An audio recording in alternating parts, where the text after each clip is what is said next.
The race for space has never been more intense. In launch facilities across the globe, rockets thunder into the sky with increasing frequency, each carrying the dreams and ambitions of nations and billionaires alike. This isn't just about planting flags anymore. It's about claiming the greatest economic opportunity in human history. SpaceX's massive Starship stands gleaming in the Texas sun, its stainless steel skin reflecting the same promise that drew prospectors to the American West. But this time, the frontier is endless, and the resources are beyond imagination.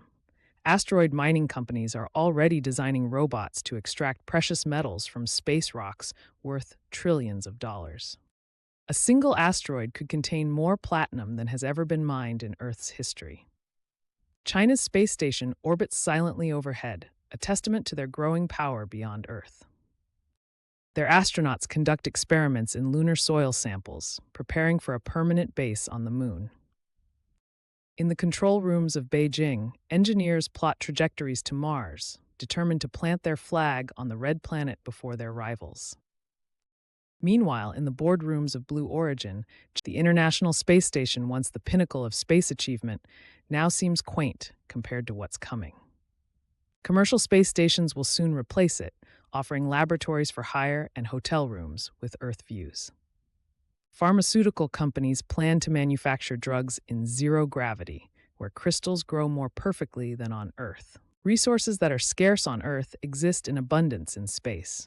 Helium-3, rare on our planet, lies scattered across the lunar surface, a potential fuel for future fusion reactors. Near-Earth asteroids contain enough metals to make everyone on Earth a billionaire. But challenges remain. Jeff Bezos speaks of moving heavy industry into orbit, preserving Earth while exploiting the unlimited solar power and resources of space. His New Glenn rocket represents more than just a business venture. It's a vision of humanity's future among the stars. The United Arab Emirates has joined the space race, their Hope probe circling Mars as they plan their own lunar missions.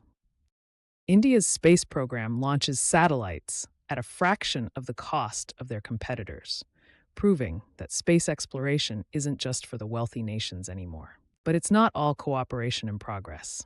In classified facilities, military strategists wargame scenarios of orbital conflict. Satellites with robotic arms raise concerns about space weapons. The vital GPS network that guides everything from missiles to food deliveries becomes a potential target. Near the moon, NASA's Gateway Station takes shape, piece by piece, a joint project with European and Japanese partners. It will serve as humanity's first deep space outpost, a jumping-off point for missions to Mars and beyond.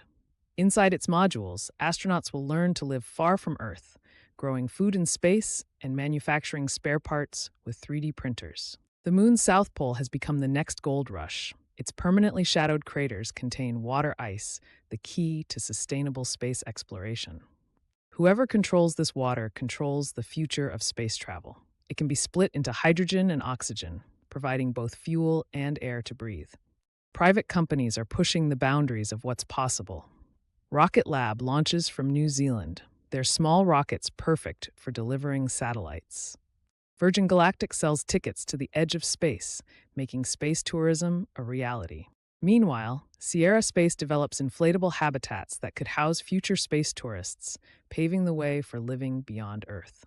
The International Space Station, once the pinnacle of space achievement, now seems quaint compared to what's coming. Commercial space stations will soon replace it, offering laboratories for hire and hotel rooms with Earth views. Pharmaceutical companies plan to manufacture drugs in zero gravity, where crystals grow more perfectly than on Earth. Resources that are scarce on Earth exist in abundance in space. Helium-3, rare on our planet, lies scattered across the lunar surface, a potential fuel for future fusion reactors. Near-Earth asteroids contain enough metals to make everyone on Earth a billionaire. But challenges remain. Radiation threatens astronauts on long journeys. Space debris orbits at devastating velocities. The harsh environment of space breaks down materials and equipment. Yet for every problem, engineers find solutions. Artificial intelligence helps navigate spacecraft. New materials protect against micrometeorites. Better propulsion systems shrink journey times. The space race of the 1960s was about national pride. Today's space race is about something far bigger, the future of our species. As Earth faces climate change and resource depletion, space offers solutions. Solar power satellites could beam clean energy to Earth. Asteroid mining could provide materials without destroying ecosystems. Space-based manufacturing could move pollution off our planet. This new space race isn't just about getting there first. It's about creating a sustainable presence beyond Earth. The pioneers of this frontier aren't just explorers. They're the architects of humanity's future among the stars. And as more nations and companies join the race, the dream of becoming a spacefaring civilization grows closer to reality.